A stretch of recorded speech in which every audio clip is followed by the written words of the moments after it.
जौनपुर में नाश्ता भैया खाए होंगे नहीं खाए होंगे क्या पता, लेकिन खिला देते हैं यार भैया।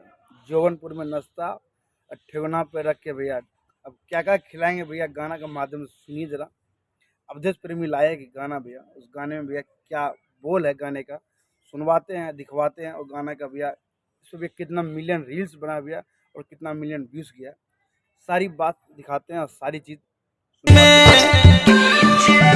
अरे चोली बाजार में बोली ना बोली हो लहंगा नगर रील्स थोड़ा ना थोड़ा भैया आवाज़ सुने होंगे भैया।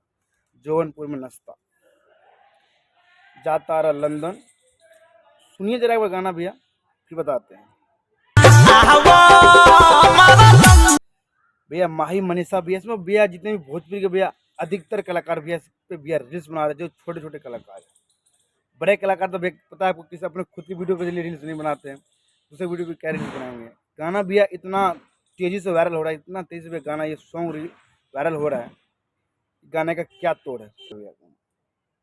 इस पर भैया माही मनीषा भैया जो डांस किया वो रील भी दिखाते भैया, वो रील जो वायरल हो रहा है वो भी सुनवाते हैं इसी गाने पे। धौरनपुर पे लंदन और पता नहीं क्या क्या कह रहे हैं, मेरे को भैया कहने भी नहीं आ रहा सही से। सुनिए जरा और दिखाते भैया मस्त फारू।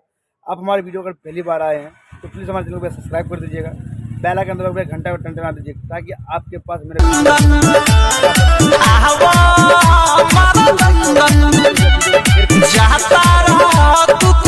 यार जय भोजपुरी हर महादेव भैया। सुन लीजिए भैया, ढोरीपुर में नाश्ता, लंदन में जाके भैया कास्ता।